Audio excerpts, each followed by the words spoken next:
May 4 na klase ng keso na dapat mong kainin at 4 na dapat mong iwasan kung ikaw ay lampas 60 anyos. Maaaring nakakagulat, pero higit sa 85% ng mga taong mahigit 60 anyos ay kumakain pa rin ng keso 2 beses sa isang linggo o higit pa. Pero heto ang problema, karamihan sa kanila ay nagkakamali sa pagpili ng keso at ang maliit na pagkakamaling ito ay maaaring palihim na nagpapapaikli ng kanilang buhay. Ang magandang balita, madaling ayusin ito. Halos 79% ng mga matatanda ay walang kaalam-alam na ang ilang uri ng keso na kanilang kinakain ay maaaring pataasin ang panganib nila sa atake sa puso at bawasan ang posibilidad nilang umabot ng 80 taon ng hanggang 40%. Mahirap paniwalaan, di ba? Ang seksyon ng keso sa supermarket ay mukhang wala namang masama. Pero sa totoo lang, may mga itinatagong panganib ito na hindi mo inaasahan. Sa video na ito, pag-uusapan natin ang 4 na uri ng kesong napakabuti sa kalusugan. At ang 4 na kailangang itigil agad, lalo na kung ikaw ay lampas 60 anyos. Ito ang pinakanakakabahalang bahagi. Ang pinakamasamang keso sa listahan ay maaaring magpataas ng tsansa mong ma-stroke ng hanggang 80%. At malamang nakain mo na ito ngayong linggo nang hindi mo namamalayan. Hindi ito pananakot, nanggaling ito sa tunay na pag-aaral na bihirang pag-usapan. Bago tayo magsimula, mag-iwan ka ng komento sa ibaba. Sabihin mo sa amin kung saan ka nanonood, anong edad mo at anong keso ang madalas mong kainin. Binabasa at sinasagot namin ang lahat ng komento. Huwag kalimutang i-like ang video at mag-subscribe kung gusto mo pa ng ganitong content.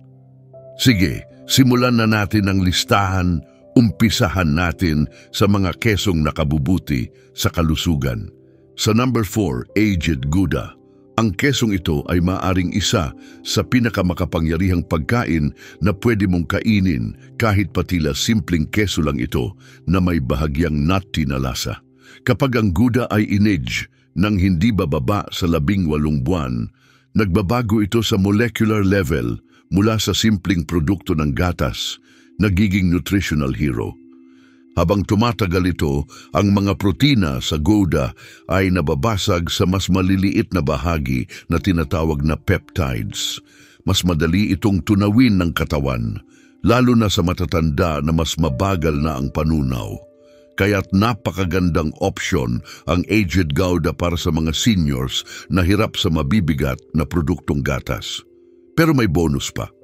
Ang Aged Gouda ay mayaman sa isang bihirang nutrisyon na tinatawag na vitamin K2.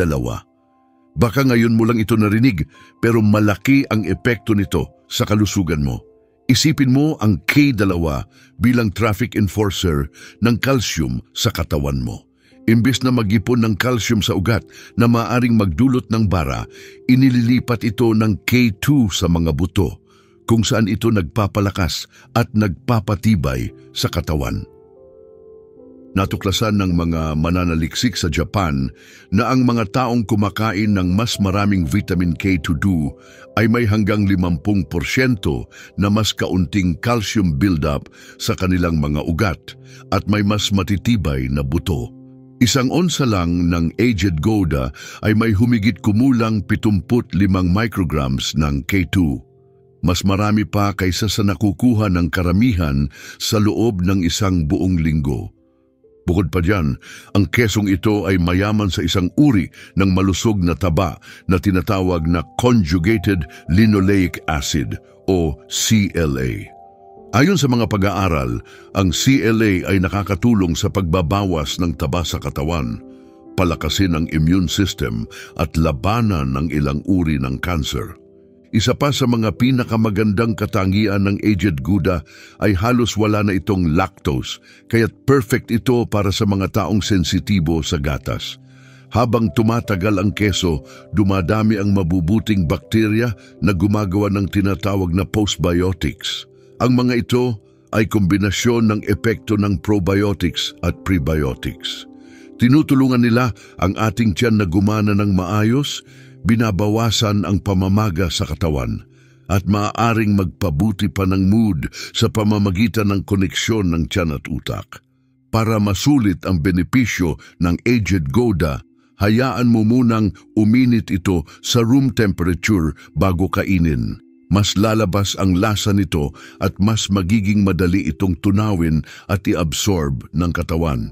Ang inirerekomendang dami ay 1 hanggang 1.5 onsa. Mas mainam kung ipapareha mo ito sa mga hiwa ng mansanas o whole grain crackers. Mas pinapabagal nito ang panunaw at nagbibigay ng prebiotics na nakikipagtulungan sa postbiotics ng keso para sa mas malusog na tiyan. Ngayon, lumipat naman tayo sa number 3, ang tunay na Parmesan cheese o ang kilala bilang authentic Parmigiano Reggiano mula sa Italy. Hindi ito yung powder na nasa berdeng lata na makikita sa supermarket. Ang mga ganong klase ay kadalasang puno ng preservatives at fillers gaya ng cellulose. Ang totoong Parmigiano Reggiano ay ginagawa gamit ang tradisyonal na paraan na halos 9 na siglo nang naipapasa. Kaya't ito ay hindi lang masarap, kundi napaka-nutritional din. 1 onsa nito ay may humigit kumulang 10 gramo ng protina. At hindi ito ordinaryong protina. Dahil sa 32 buwan na aging process, ang mga protina nito ay halos buo nang nadidigest. Kaya kahit ang mga taong may sensitibong tiyan ay pwedeng kainin ito ng walang abala. Ang Parmigiano Reggiano ay may napakataas na calcium, mga 330 miligramo kada onsa. Mas marami pa kaysa sa isang baso ng gatas. Pero ang kagandahan, ang calcium nito ay may tamang ratio ng phosphorus at magnesium, kaya mas epektibong naaabsorb at nagagamit ng katawan. Ayon sa mga pag-aaral sa Italy, ang calcium mula sa Parmigiano Reggiano ay halos 100% na-aabsorb ng katawan, samantalang ang galing sa mga supplements ay nasa 30% lang. Kumpleto rin ito sa 9 na essential amino acids, kaya't ito ay buong protina na kasing taas ng kalidad ng karne. Narito pa ang isang kamangha-manghang katotohanan. Ang Parmigiano Reggiano ay may natural na compounds na tinatawag na casomorphins. Ang mga ito ay tumutulong na pababain ang stress at pahusayin ang tulog. Mayaman din ito sa tyrosine, isang amino acid na kailangan ng utak para makagawa ng dopamine at norepinephrine, mga kemikal na mahalaga para sa focus at alertness. Dahil sa mahabang aging process, ang kesong ito ay natural na lactose-free. May taglay din itong mabubuting bakterya na kayang mabuhay kahit sa tiyan at tumulong sa panunaw at kalusugan ng bituka. Para sa pinakamahusay na karanasan, sundin ang tradisyon ng mga Italian. Huwag gadgad, bagkus ay baliin ang keso sa maliliit na piraso gamit ang kutsilyo. Mas makukuha mo ang tunay nitong texture. Pinakamainam itong kainin pagkatapos ng pagkain para sa buong benepisyo. 1 onsa lang ng Parmigiano Reggiano ay nakakatulong sa panunaw, nagbibigay ng dekalidad na protina at hindi sumasama sa tiyan. Gusto mo pa ng bonus? Ihalo ito sa ilang patak ng aged balsamic vinegar. Nakakatulong ito sa mas mahusay na pag-absorb ng minerals ng katawan. Ngayon naman, number 2 sa ating listahan, grass-fed raw cheddar. Huwag kang mabahala sa salitang raw. Linawin natin ang lahat ng kalituhan. Ang tamang pagkakagawa ng cheddar mula sa raw milk ng damong pinapakain na baka at inage ng maayos ay isa sa pinakamalusog na keso na pwede mong kainin. Kapag ang cheddar ay gawa sa unpasteurized milk at inage ng hindi bababa sa 60 araw na siya ring legal na pamantayan sa maraming lugar, kusang nawawala ang masamang bakterya pero nananatili ang mabubuting bakterya at enzymes. Karaniwan, nawawala ang mga enzymes sa pasteurization, pero sa raw cheddar, mananatiling buhay ang mga ito at tumutulong sa pagtunaw ng keso at pagsipsip ng nutrisyon ng katawan. Ang cheddar mula sa grass-fed cows ay may hanggang 5 beses na mas maraming CLA, conjugated linoleic acid, kumpara sa ordinaryong cheddar. Mas mataas din ang omega-3 fatty acids nito, kaya nagiging natural na anti-inflammatory na tumutulong labanan ng sakit sa mismong antas ng mga cells. Pagdating sa mga bitamina, ang kesong ito ay tunay na nutritional powerhouse. Puno ito ng vitamin A sa anyong retinol na madaling maabsorb ng katawan para suportahan ang paningin, immune system at iba pa. Mayroon din itong vitamin D na kulang sa karamihan ng tao. Narito pa ang isang kahanga-hangang bagay. Ang grass-fed raw cheddar ay bihirang mapagkukunan ng vitamin K2 sa MK4 na form na napakahusay sa pag-iwas sa calcium buildup sa mga ugat at sa pagpapalakas ng buto. Meron din itong vitamin E at beta-carotene, 2 malalakas na antioxidants na nagtatanggol sa mga cells laban sa oxidative stress. Pero ang talagang nagpapatingkad sa cheddar na ito ay ang sagana nitong live bacteria. Di tulad ng mga pasteurized cheese, ang raw cheddar ay puno ng 12 probiotic strains na tumutulong sa panunaw, nagpapalakas ng immune system at maaari pang magpabuti sa mental health sa pamamagitan ng gut-brain connection. Ang mga mabubuting bakterya na ito ay gumagawa ng short-chain fatty acids gaya ng butyrate na nagbibigay ng nutrisyon sa mga cells sa kolon at binabawasan ng pamamaga sa buong katawan.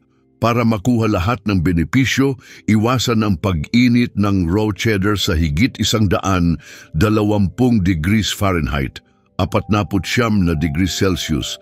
Dahil sa ganung init, namamatay ang enzymes at probiotics. Sa halip, ilabas lang ito sa room temperature ng 20 hanggang 30 minuto bago kainin. Para sa ultimate combo, ipares ito sa mga fermented food tulad ng sauerkraut o pickles para sa super probiotic na halo. Panatilihin ang serving sa pagitan ng 1.5 hanggang 2 onsa. Tamang dami para mapalusog ang katawan nang hindi sumusobra sa saturated fat. At sa wakas, number 1 sa ating listahan, Swiss Gruyere. Nangunguna ang kesong ito dahil pinagsasama nito ang mataas na nutrisyon, madaling pagtunaw at malawak na benepisyo sa kalusugan sa isang masarap na pagkain. Ang tunay na Gruyere ay nanggagaling lang sa Switzerland at gawa sa raw milk mula sa mga baka na kumakain sa natural na damuhan sa mga bundok ng Alps. Dahil sa natatanging paraan ng pagpapalaki at paggawa, may kakaibang taglay na nutrisyon ang kesong ito na patuloy na pinagtatakahan ng mga siyentipiko.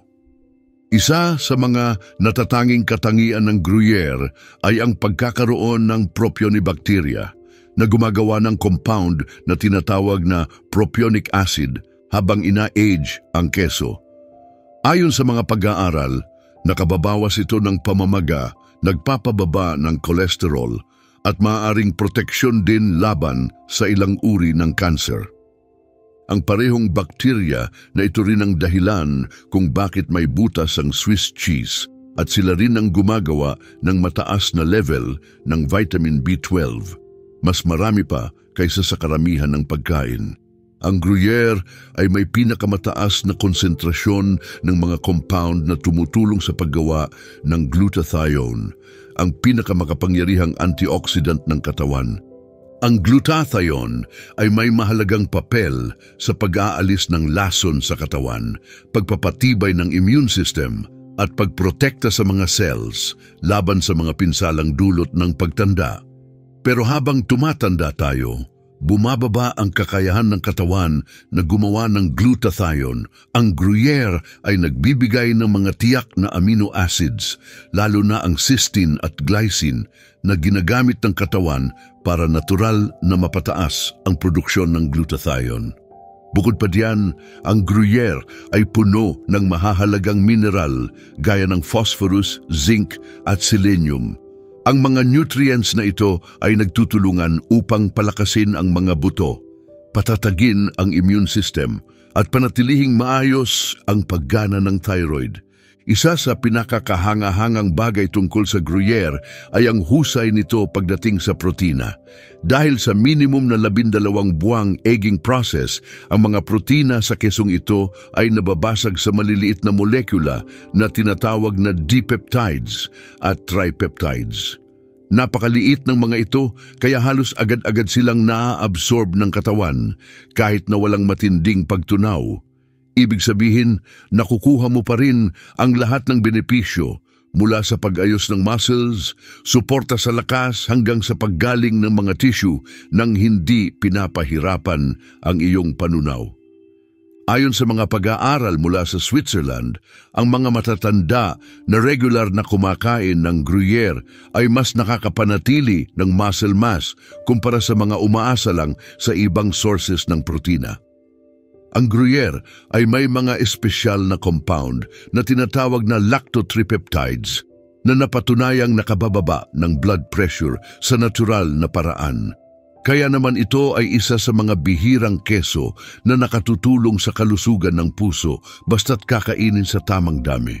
Para makuha ang buong benepisyo ng nutrisyon, tunawin ang Gruyere sa mga mainit na pagkain gaya ng sopas, pero huwag hayaang kumulo dahil masisira ang sensitibong nutrients nito. Isa pang magandang opsyon ay kainin ito kasama ng whole grain bread na tumutulong sa katawan na mas epektibong maabsorb ang B vitamins at mga compound na sumusuporta sa glutathione. Ngayon na tinalakay na natin ang 4 na pinakamasustansyang keso, oras na parating na ng kabaligtaran ang mga kesong dapat mong iwasan, lalo na kung mahalaga sa iyo ang kalusugan ng puso, utak at ang mahabang buhay. Simulan natin sa number 4, processed cheese slices. Alam mo na yon, yung maninipis na dilaw na parisukat na balot-balot at karaniwang nilalagay sa burger ng fast food o baon sa eskwela. Madaling gamitin, oo, pero ang tawagin silang totoong keso ay malayo sa katotohanan. Karamihan sa processed cheese slices ay mas mababa pa sa 50% ang tunay na keso. Ang natitira ay halo ng synthetic additives tulad ng emulsifiers, preservatives, artificial coloring, at isang uri ng asin na tinatawag na sodium phosphate. Lahat ng ito ay may masamang epekto sa kalusugan. 2 slice pa lang ay maaaring lumampas na sa 600 milligrams ng asin, mahigit na sa kapat ng araw-araw na limitasyon at hindi ito ordinaryong asin. Ang sodium phosphate ay konektado sa mas mabilis na pagtanda, pinsala sa kidneys at mas mataas na panganib ng sakit sa puso. Bukod pa riyan, ang emulsifiers tulad ng polysorbate 80 at carboxymethyl cellulose na ginagamit sa mga slices na ito ay nakakagulo sa balanse ng healthy bacteria sa bituka. Maaari rin itong pataasin ang leaky gut o sobrang pagdaan ng toxin sa tiyan na pwedeng magdulot ng pamamaga sa buong katawan at mga chronic diseases, kabilang ang autoimmune disorders at mood problems. Mas lumalala pa ito dahil may artificial colors din tulad ng yellow 5 at yellow 6 na naiuugnay sa hyperactivity, allergy at sa ilang kaso, cancer. Ang preservatives tulad ng sorbic acid at natamycin na nagpapatagal ng shelf life ng slices ay naiipon sa katawan at maaaring makasagabal sa mabubuting bakterya sa tiyan. Pero ang pinakanakakalito ay ang paraan ng pag-market sa mga produktong ito. Madalas mong makikita sa label ang good source of protein and calcium, pero ang totoo, nasisira ng proseso ang nutrisyon.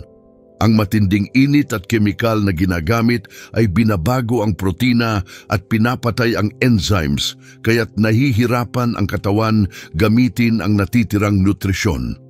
At kahit sabihin pa sa label na 0 grams trans fat, huwag agad maniwala, Pinapayagan kasing i-round down ang kahit anong trans fat na mas mababa sa 0.5 grams. Ibig sabihin, maaaring nakakakain ka pa rin ng trans fats nang hindi mo alam. Ang regular na pagkain ng ganitong klaseng keso ay konektado sa mas mataas na inflammation, pagtaas ng bad cholesterol, LDL, at panganib ng metabolic issues. Sa number 3 naman, cheese spreads sa mga garapon. Kung may nakitang keso sa shelf na hindi kailangan i-refrigerate hanggat hindi pa nabubuksan, iyon na ang unang red flag. Maaaring nakalagay sa label na cheese. Pero ang totoo, kaunti lang ang tunay na gatas dito. Kadalasan, ang laman nito ay processed oils, modified starches, at mahabang listahan ng artificial additives. Para gawing madaling ipahid at matagal, ang shelf life ng cheese spreads minsan tumatagal pa ng ilang buwan o taon, isinasailalim ito sa matinding proseso. Sa ganitong paraan, nawawala na halos lahat ng natitirang nutrisyon at sa halip ay nadadagdagan pa ng mga sangkap na masama sa katawan. Karamihan sa mga cheese spread sa garapon ay may partially hydrogenated oils na kilalang pinagmumulan ng artificial trans fats. Ang mga ganitong taba ay matagal nang iniuugnay sa sakit sa puso, kaya nga ipinagbawal na ito sa maraming bansa. Kahit pa sabihin ng label na trans fat free, marami pa rin sa mga ito ang gumagamit ng interesterified oils, isang uri ng taba na ayon sa mga unang pag-aaral ay maaari ring makasama sa kalusugan. Isa pang malaking problema ay ang napakataas na sodium content. 2 kutsara lang ng cheese spread ay maaaring may lampas 500 milligrams ng sodium. At alam naman natin, kadalasan, mas marami pa rito ang nilalagay ng tao. Ang sodium na ito ay hindi ordinaryong asin, galing ito sa mga preservative at flavor enhancer na maaaring magdulot ng pamamaga ng tubig sa katawan, pagtaas ng blood pressure at dagdag na stress sa kidney. Marami rin sa mga spread na ito ang may flavoring agents tulad ng MSG na kadalasang tinatago sa mga salitang natural flavors o yeast extract. Ang mga additives na ito ay maaaring magdulot ng sakit ng ulo, mabilis na tibok ng puso at iba pang sintomas sa mga taong sensitibo dito. Ang artipisyal na kulay at lasa ay idinadagdag para magmukhang tunay na keso, pero may kaakibat itong panganib ng allergy at may mga pag-aaral na nagsasabing maaari itong makasama sa nervous system. Isa sa mga pinakakabahala ay ang presensya ng phthalates, mga kemikal na pumapasok sa keso mula sa plastic packaging. Ang mga substansyang ito ay nakakaapekto sa hormone function at inuugnay sa problema sa fertility, metabolismo at ilang uri ng cancer. Kapag pinagsama-sama mo ang lahat, masamang taba, sobrang sodium, chemical na preservatives at mga sangkap na nakakaabala sa hormones, makikita mong ang produkto ay walang mabuting na idudulot sa katawan, kundi puro panganib. Ayon sa pananaliksik, ang madalas na pagkain ng matinding processed cheese ay nakakaugnay sa pagtaas ng obesity, type 2 diabetes at sakit sa puso. Ngayon naman, lumipat tayo sa number 2, bagged pre-shredded cheese. Baka ikagulat mo ito. Maraming tao ang inaakalang ang pre-shredded cheese ay mas maginhawang version lang ng block cheese, pero malayo ito sa katotohanan. Ang tunay na problema ay nasa mga sangkap na idinadagdag para hindi dumikit-dikit ang mga hibla ng keso. Kadalasang gumagamit ang mga manufacturer ng anti-caking agents tulad ng cellulose, potato starch o minsan pa ay pulbos na kahoy. Maaari itong bumuo ng hanggang 4% ng kabuuang bigat ng produkto. Kahit hindi ito itinuturing na lason, hindi ito natutunaw ng katawan at maaring magdulot ng kabag o discomfort, lalo na sa mga taong may sensitibong tiyan o may kondisyon tulad ng IBS. Mas malala pa, ang mga sangkap na ito ay nakakaabala sa pagtunaw ng keso at nakakahadlang sa pag-absorb ng nutrients dahil binabalutan nito ang surface ng keso. May isa pang karaniwang sangkap sa pre-shredded cheese, ang natamycin, isang antifungal chemical na ginagamit para maiwasan ang amag. Bagamat pinapayagan ito sa maliliit na dami, ito ay technically isang antibiotic. At kapag madalas itong nakakain, maaari nitong guluhin ang balance ng good bacteria sa tiyan, isang balance na malaki ang papel sa kalusugan, mood at immune system. Bukod pa riyan, mas mababa rin ang kalidad ng keso sa mga pre-shredded. Kadalasan, ito ay galing sa gatas na may mas maraming synthetic hormones at antibiotic residue kaysa sa ginagamit sa block cheese. At dahil sa shredding, lumalaki ang surface area ng keso, kaya mas mabilis itong ma-oxidize.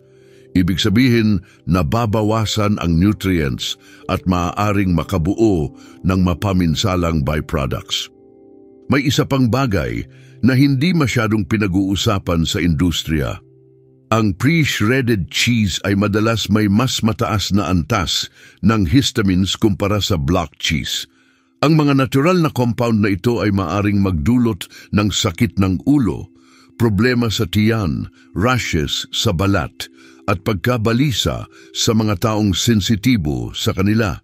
Bukod pa riyan, ang proseso ng shredding at packaging ay mas maraming pagkakataon para sa bacterial contamination. Sa katunayan, ilang malalaking recall na ang nangyari dahil sa pagkakatuklas ng Listeria o E. coli sa pre-shredded cheese. Kapag pinag-isip-isip mong mabuti, kaunti ang nutrisyon, maraming additives, mas mataas ang risk ng kontaminasyon at mas mababa ang lasa at texture, mapapansin mong mas mahal pa ang binabayaran mo para sa isang produktong mas masama para sa kalusugan. At sa wakas, number 1 sa mga kesong dapat iwasan, blue cheese. Kilala ito sa matapang na amoy at lasa at sa mga asul na guhit na galing sa amag na tinatawag na Penicillium roqueforti na sadyang idinaragdag sa proseso ng paggawa. Bagamat maraming tao ang nakakakain nito nang walang problema, hindi alam ng karamihan na ang blue cheese ay sobrang taas sa tyramine. Isang kemikal na maaring magdulot ng biglaang pagtaas ng blood pressure at matinding migraine sa mga taong sensitibo rito. Kung ikaw ay umiinom ng MAO inhibitor na gamot para sa kondisyon gaya ng depression o Parkinson's disease, mapanganib ang pagkain ng blue cheese. Maaari itong magdulot ng hypertensive emergency na nangangailangan ng agarang gamutan. Isa pang dapat ikabahala ay ang presensya ng mycotoxins, mga compound na ginagawa ng amag sa blue cheese. Kahit sinasabing ligtas ito sa paminsan-minsang pagkain, kung madalas mong kainin, maaari itong maipon sa katawan at magdulot ng problema sa kalusugan paglipas ng panahon. May mga tao ring sensitibo sa compounds na mula sa amag nang hindi nila namamalayan. Maaari silang makaranas ng pananakit ng kasu-kasuan, mental fog, problema sa tiyan o patuloy na pagkapagod nang hindi nila naiisip na blue cheese pala ang sanhi. Bukod sa tyramine, ang blue cheese ay puno rin ng histamines. Sa mga taong may histamine intolerance, maaari itong magdulot ng skin rashes, sakit ng ulo, problema sa tiyan, anxiety at hirap sa pagtulog. Ayon sa pananaliksik, ang blue cheese ay maaaring may 10 beses na mas maraming histamines kaysa sa ibang aged cheeses. Malaking problema ito para sa 1 hanggang 3% ng populasyon na sensitibo rito. Ang isa pang panganib sa blue cheese ay ang sobrang taas ng sodium. 1 onsa lang ay maaaring may lampas 400 milligrams ng asin at dahil sa matapang na lasa nito, karaniwan ay mas marami pa ang nakakain ng hindi namamalayan. Ang uri ng saturated fat sa blue cheese ay isa pang issue. Mataas ito sa palmitic acid, isang taba na inuugnay sa inflammation at sakit sa puso sa maraming pag-aaral. Mas calorie dense din ito kaysa sa ibang keso. kaya madaling mapasobra sa pagkain, at may isa pang panganib na kadalasang hindi napapansin. Dahil sa matapang nitong amoy at lasa, mahirap mapansin kung ito'y panis na. Kaya mas mataas ang panganib na makakain mo ito kahit sira na maaaring magdulot ng malubhang food poisoning. Kaya kung isasaalang-alang mo ang lahat, mataas na tyramine at histamines, unhealthy fats, sobrang asin, at posibilidad ng mycotoxins, ang blue cheese ay isa sa pinakamasamang opsyon, lalo na kung mas marami ang panganib kaysa sa kaunting benepisyo nito. At ayan na, 4 na kesong makakatulong sa iyong kalusugan, magpapalakas ng enerhiya at magpoprotekta sa iyong utak at puso, and 4 na keso na tahimik na maaaring nananakit sa iyong katawan mula sa loob. Kung ikaw ay higit sa 60 taong gulang, ang paggawa ng mas matalinong pagpili sa keso ay maaaring magdala ng malaking pagbabago. Ang pagpili ng tamang uri ng keso ay maaaring mga hulugan ng pananatiling aktibo at malaya kumpara sa pagharap sa mga problemang maiiwasan sana. Totoo ang mga datos, malinaw ang pananaliksik, at ngayon nasa kamay mo na ang impormasyon para gawing oportunidad ang bawat pagkain, para tulungan ang iyong katawan, hindi salungatin ito. Ngayon ikaw naman, sabihin mo sa comments, ano ang kesong hindi mo kayang iwan kahit narinig mo na ang lahat ng ito? Napansin mo na ba ang mga pagbabago, mabuti man o masama, sa pakiramdam mo pagkatapos kumain ng isang uri ng keso? Gusto naming marinig ang iyong kwento, kaya huwag mahiyang mag-share. Maraming salamat sa panonood!